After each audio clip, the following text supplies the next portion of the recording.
The U.S. has a robot warship that can hunt enemy submarines. The Department of Defense is reportedly home to many a robotic contraption these days, but they've all got nothing on this bad boy. The Sea Hunter is an autonomous drone designed primarily to track enemy submarines that are equipped with quiet electric diesel engines. It is currently being tested by the Defense Advanced Research Projects Agency. Unveiled in April 2016, the 40-meter vessel can travel at 31 miles per hour. It has no armaments. Its design resembles a Polynesian outrigger canoe. This helps it navigate the ocean and handle challenging 6-meter-high waves. Advanced software and hardware allow it to operate autonomously around other vessels and remain at sea for months at a time. The testing period is set to finish in 2018. If it's successful, it will be handed over to the U.S. Navy. Here's other animations on military technology. Iron Man may no longer be a movie fantasy. Now the US Army is developing a tactical assault light operator suit designed to provide soldiers with superhuman strength and greater ballistic protection. The Iron Man armor suit can monitor a soldier's heart rate, hydration levels and core body temperature. The suit would respond to the data supplied by an onboard computer hooked up to sensors to keep a soldier in the optimum condition for battle. The body armor can transform from liquid to solid in milliseconds when a magnetic field or electrical current is applied. If a soldier is wounded, the Talos suit would monitor their health or even stop the bleeding using a wound stasis program. While an exoskeleton, likely powered by hydraulics, gives the wearer superhuman strength.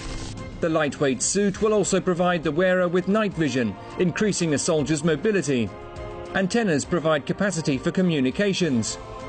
Like all good superheroes, however, Talos has a weakness, as it currently needs a heavy hydraulic pump or battery to help operate all the high-tech equipment. U.S. tests sniper bullet that changes direction.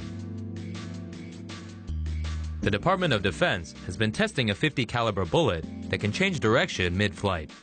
The Defense Advanced Research Projects Agency, DARPA, is testing a new sniper bullet under the Exacto, or Extreme Accuracy Test Ordnance program. The system combines a maneuverable bullet and a real-time guidance system to track and deliver the projectile to its target, allowing the bullet to change direction during flight to compensate for any unexpected factors that may drive it off course. DARPA has announced 2 rounds of successful tests for the Exacto bullet, one in February and another in March. In both cases, the bullet was purposely fired off target, yet was still able to hit the target.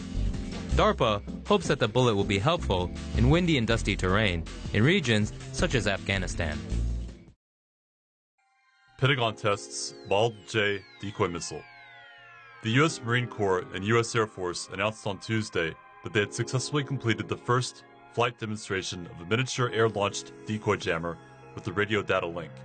The miniature air-launched decoy, or MALD, weighs less than 300 pounds and has a range of approximately 500 nautical miles. MALD can be launched from a range of aircraft, from B-52 bombers to F-16 fighters. MALD can autonomously fly a pre-planned route and use its signature augmentation system to mimic the radar signatures of a range of aircraft, from bombers to stealth fighter planes. MALD could also mimic the radar signatures of a formation of bombers or fighter jets to distract the enemy's defense system, while radar-seeking F-16J Wild Weasels follow behind and destroy the enemy's radars and surface-to-air missile sites. A B-52 could launch a flight of MALDs masquerading as low-flying F-15s towards enemy surface-to-air missile sites as a distraction, allowing F-22 stealth fighter aircraft to evade the enemy's surface-to-air missiles and hit targets deep inside enemy territory. A newer version, called MALD-J, was delivered in 2012. In addition to MALD's decoy functions, MALD-J can also spoof and jam enemy electronic systems. MALD-J is also equipped with a radio data link. MALD-J can send situation awareness data to the battle manager, who can use this information to adjust MALD-J's mission while in flight. In the future, MALD-Js may be able to use their data links to communicate with each other, enabling them to work together as a swarm, and allowing the swarm to be controlled by a pilot in a manned aircraft. The future of U.S. defense may well be under the sea. It won't be long before the Pentagon will be able to launch surprise attacks on America's enemies from deep beneath the sea. DARPA, the Defense Advanced Research Projects Agency, is developing a defense technology using special pods that hibernate on the ocean floor until they are deployed. Called upward falling payloads, or UFPs, the pods are 15 feet high and can contain drones or weapon systems. The pods would be pre-positioned throughout the world's oceans, lying dormant until they are activated in weeks, months, or years. Once released remotely, the UFP riser rapidly floats to the surface with the help of a buoyant collar. It then deploys on the surface, releasing whatever drone or weapon is contained inside. DARPA is currently building and sea testing the system's riser and communication components. The next phase will involve sea demonstrations.